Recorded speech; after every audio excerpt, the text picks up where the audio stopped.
السلام علیکم۔ آپ سب کو رمضان المبارک کا دوسرا عشرہ بہت مبارک ہو۔ اللہ پاک ہم سب کو معاف کر دے اور ہماری تمام چھوٹے بڑے گناہ نیکیوں میں تبدیل کر دے، آمین۔ دوسرے عشرے کی دعا: استغفر اللہ ربی من کل ذنب واتوب الیہ۔ اے اللہ، میں آپ سے اپنے تمام گناہوں کی معافی مانگتی ہوں جو میرا رب ہے اور وہ سب سے بہترین معاف کرنے والا ہے۔ آج کا سلیبس نوٹ کر لیں۔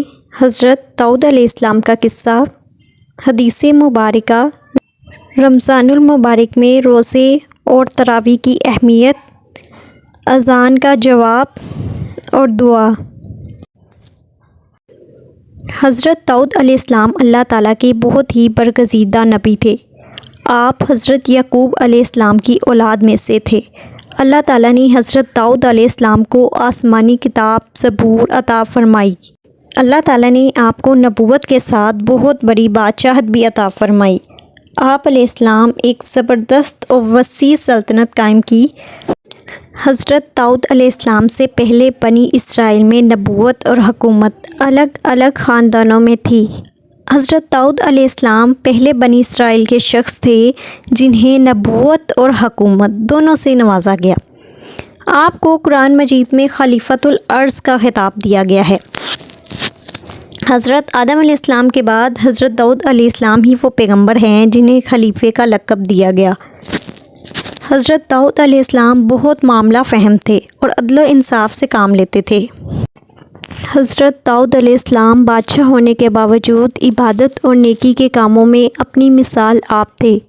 آپ بہت سادہ مزاج انسان تھے۔ آپ اپنے ہاتھ سے محنت کرتے اور روزی کماتے تھے۔ حضرت محمد صلی اللہ علیہ وآلہ وسلم نے فرمایا، کسی انسان کا بہترین رزق اس کے اپنے ہاتھ کی محنت سے کمایا ہوا رزق ہے، اور اللہ تعالیٰ کے نبی حضرت داؤد علیہ السلام اپنے ہاتھ کی محنت سے روزی کماتے تھے۔ اللہ تعالیٰ نے حضرت داؤد علیہ السلام کو معجزے بھی عطا فرمائے۔ آپ کے ہاتھ میں لوہا اور فولاد موم کی طرح نرم ہو جاتا تھا۔ کسی مشقت اور آلات کے بغیر آپ علیہ السلام اس نرم لوہے سے زرہیں بنا لیتے تھے۔ اللہ تعالیٰ نے حضرت داؤد علیہ السلام کو نہایت خوبصورت آواز عطا فرمائی تھی۔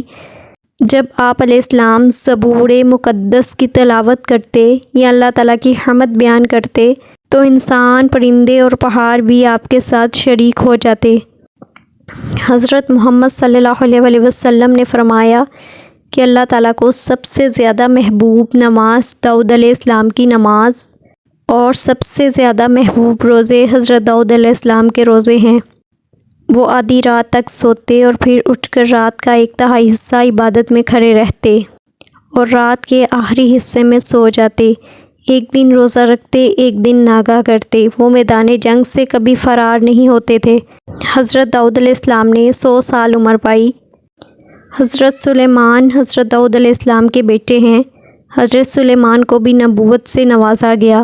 اللہ تعالیٰ نے حضرت سلیمان کو بھی بہت زیادہ معجزے عطا فرمائے تھے۔ آج کی حدیث مبارکہ روزے اور تراویح سے متعلق ہے۔ حضرت ابو ہریرہ رضی اللہ تعالیٰ عنہ سے روایت ہے کہ رسول اللہ صلی اللہ علیہ وآلہ وسلم نے ارشاد فرمایا کہ اللہ تعالیٰ نے رمضان کے روزے فرض کیے اور میں نے تمہارے لیے نماز تراویح تجویز کی۔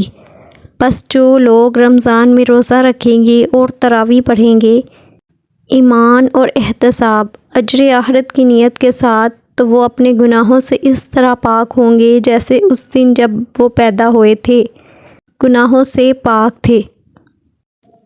حدیث میں قیام کا لفظ آیا ہے جس سے مراد تراویح ہے۔ جو شخص مومن ہو اور اجر آخرت کی نیت سے یہ دونوں کام کرے تو اس کے سارے گناہ معاف ہو جائیں گے۔ رہے وہ گناہ جو حقوق العباد سے متعلق ہیں تو وہ اسی وقت معاف ہوں گے جب صاحب حق کو اس کا حق لوٹا دیا جائے یا وہ بخوشی معاف کر دے۔ اللہ تعالی ہم سب مسلمانوں کے رمضان المبارک میں رکھے گئے روزے اور تمام عبادتیں قبول کرے، آمین۔ آج کی ہماری دعا ہے اذان کے بعد کی۔ اللہم رب هذه الدعوة التامة والصلاة القائمة آت محمدا الوسيلة والفضيلة والدرجة الرفيعة وبعثه مقاما محمودا الذي وعده وارزقنا شفاعته يوم القيامة إنك لا تخلف الميعاد۔ اے اللہ، اس دعوت کامل اور اس کے نتیجے میں ادا ہونے والی نماز کے رب، تو محمد صلی اللہ علیہ وآلہ وسلم کو وسیلہ اور فضیلت اور بلند درجہ عطا فرما اور اس کو اس مقام محمود تک پہنچا دے جس کا تو نے ان سے وعدہ کیا ہے، اور ہم کو قیامت کے دن ان کی شفاعت سے بہرہ بند فرما، بے شک تو اپنے وعدے کے خلاف نہیں کرتا۔ اذان کے بعد ہمیں یہ دعا ضرور پڑھنی چاہیے تاکہ ہمیں آپ صلی اللہ علیہ وآلہ وسلم کی شفاعت نصیب ہو، آمین۔ میرے چینل کو لائک، شیئر، سبسکرائب کرنا نہ بھولیے گا۔ اپنا خیال رکھیے گا۔ اللہ حافظ۔